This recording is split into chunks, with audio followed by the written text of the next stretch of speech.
আজকে বানাবো চিকেন পকোড়া। তার জন্য নিয়ে নিলাম চিকেনের পেস্ট, এটা হলো চালের গুঁড়ো পেস্ট, ঢেলে দিলাম। তারপর দেবো আদা রসুন, একটু বেসন দিয়ে দিলাম, একটু গুঁড়া লঙ্কা দিলাম, তারপর দিলাম একটু ধনিয়া গুঁড়া,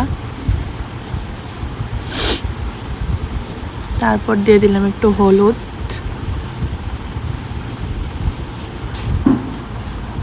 তারপর দিয়ে দিলাম একটু জিরার গুঁড়া,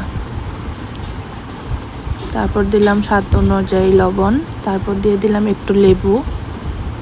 সবগুলো এখন মেখে নেব। মেখে এখন কড়াইটা গরম বসিয়ে দিলাম, দিয়ে দিলাম তেল,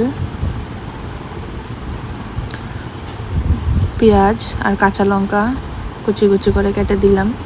এখন মেখে বড়া বানাবো। এই বড়াগুলি খেয়ে দেখবে, অনেক ভালো লাগে।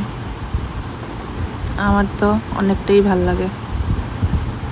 একের পর এক দিয়ে দিয়ে বানিয়ে নিলাম। বৃষ্টির দিনে এরকম পকোড়া খেতে অনেক ভালো লাগে, ঠিক না? তোমরাও ট্রাই করবে, দেখবে ভালো লাগবে। এই যে গ্যাসের চুলাটা দেখছো, এটার বয়স হচ্ছে 25 বছর। আমার যখন 2 বছর বয়স ছিল তখনের এটা।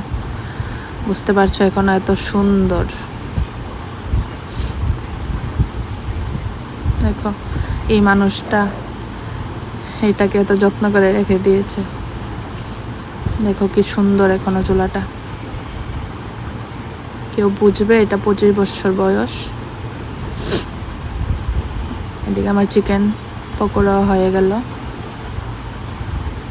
আর একটু লাল লাল করে ভেজে নেব।